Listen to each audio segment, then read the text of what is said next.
Monsieur Boudreau, on a devant les yeux la compétence 3, qui va comme suit.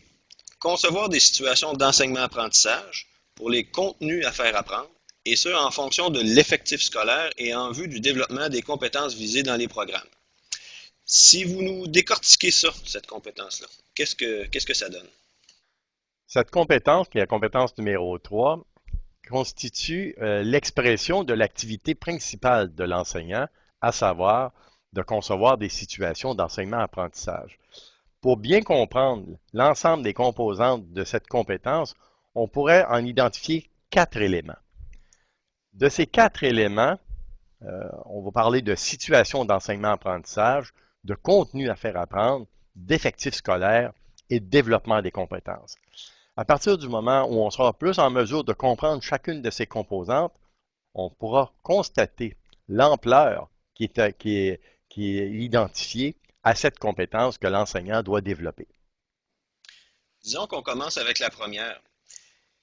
Lorsqu'un enseignant conçoit une situation d'enseignement-apprentissage, quel genre de climat serait-il souhaitable qu'il essaie d'installer dans sa classe? Le terme le dit, c'est une situation d'enseignement-apprentissage. Il y a un ensemble de composantes qui sont associées à l'intention que l'enseignant veut mettre en place pour favoriser ce climat. Dans un premier temps, il doit faire en sorte de disposer l'apprenant. Les situations constituent les actions que l'enseignant doit réaliser ainsi que les actions qu'il prépare à ses apprenants et qu'ils devront eux-mêmes réaliser. D'où l'importance de considérer que ces situations doivent créer le climat où l'apprenant sera disposé à vouloir la réaliser. L'apprenant adhérera au contenu comme au dispositif mis en place. Ça le stimulera et finalement, ça suscitera la motivation à le réaliser, donc à fournir les efforts nécessaires pour réaliser les apprentissages. Donc, quand vous parlez de climat, c'est vraiment l'élément ou une situation crée un contexte qui devrait favoriser l'apprentissage et à laquelle on peut y associer la disposition, l'adhésion, la stimulation et la motivation. Et donc, dans ces situations d'enseignement-apprentissage que l'enseignant doit concevoir, euh, qu'est-ce qu'on met là-dedans? C'est quoi le contenu à faire apprendre? Bon. Il va de soi que si on organise des situations d'enseignement-apprentissage, c'est pour apprendre quelque chose. Dans le cadre des programmes par compétences, on peut identifier ces composantes par 4 éléments. Le savoir, qui constitue les connaissances que l'apprenant doit s'approprier pour être en mesure de manifester sa compétence.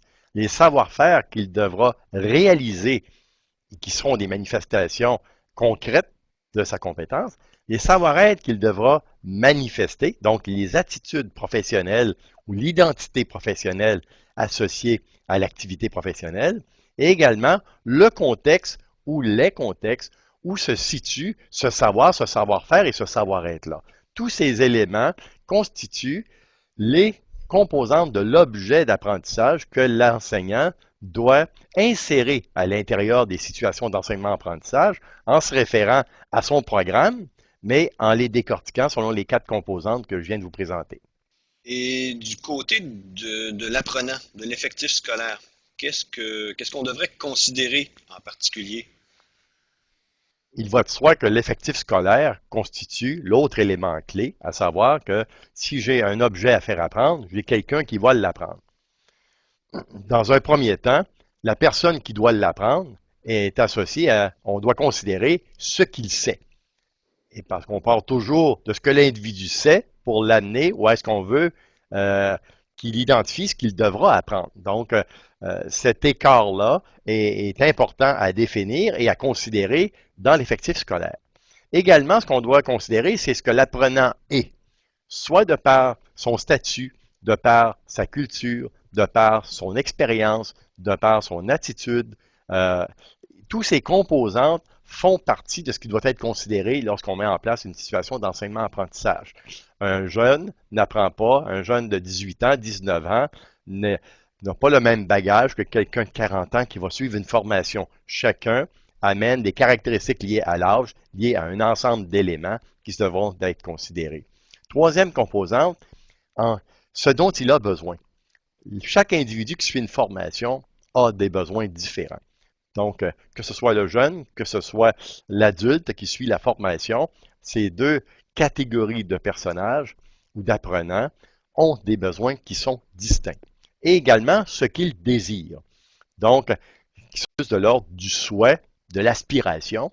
Donc, vous voyez, ces quatre composantes-là qu'on retrouve chez celui qui va apprendre sont à être considérées dans la situation d'enseignement-apprentissage. On ne peut les ignorer parce que c'est l'apprenant qui devra être l'acteur principal de ces apprentissages. Et ici, on l'aborde non pas par rapport aux difficultés que l'effectif scolaire peut avoir, mais par rapport à ses caractéristiques de base en lien avec le processus d'apprentissage qui doit être considéré lors de la conception de situations d'enseignement-apprentissage. Et finalement, la finalité de tout ce processus-là, dont on vient de parler, c'est le développement de compétences. Comment ça s'organise, ça, un développement de compétences, d'un point de vue de l'approche par compétences?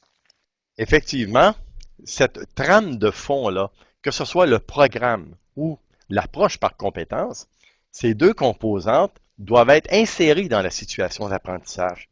Le premier élément qui doit être considéré dans le développement des compétences, c'est l'étape d'exploration. C'est à ce moment que l'apprenant découvre ce qu'il sait de ce qu'il ignore. Et ça enclenche la deuxième étape d'aller apprendre ce qu'il ignore. Donc, la situation d'enseignement-apprentissage, le deuxième niveau, c'est le volet de l'apprentissage des éléments qui ne sont pas connus de l'apprenant et qui sont nécessaires au développement de la compétence. Et toute compétence se retrouve dans la manifestation d'une action, d'une tâche professionnelle. C'est ce qu'on retrouve dans l'application. Donc, l'étape de l'apprentissage et de la connaissance, c'est un élément, mais on veut être capable d'observer cet élément dans l'action, soit en laboratoire, soit en atelier ou soit en entreprise. La quatrième étape, c'est le transfert. On veut que l'apprenant soit en mesure de transférer le savoir en savoir-faire, le savoir-faire en entreprise et d'une entreprise à l'autre. Donc, la qualité première et la manifestation première associée au développement des compétences, c'est la capacité de transfert, donc de s'adapter au contexte, aux circonstances, parce qu'on a justement développé un niveau de compétence satisfaisant en lien avec le programme de formation. Mais également, tout au long de ces quatre étapes du processus ou de l'approche par compétence, il y aura des moments où l'apprenant pourra aller soit plus rapidement ou moins rapidement parce qu'il aura des difficultés. Dans le cas de ceux qui vont plus rapidement, on pourra réfléchir à une étape d'enrichissement pour que l'individu élève son niveau de compétence. Dernière étape, certains étudiants peuvent avoir des difficultés momentanées, donc il est sage que l'apprenant, c'est-à-dire que l'enseignant, réfléchisse dans ces situations d'enseignement et d'apprentissage des interventions de remédiation pour venir corriger le tir tout au long du processus de développement de la compétence associée aux objectifs et à ce qui est exprimé dans les programmes d'études en formation professionnelle. M. Boudreau, merci beaucoup pour cette initiation à la compétence 3. Ça fait plaisir.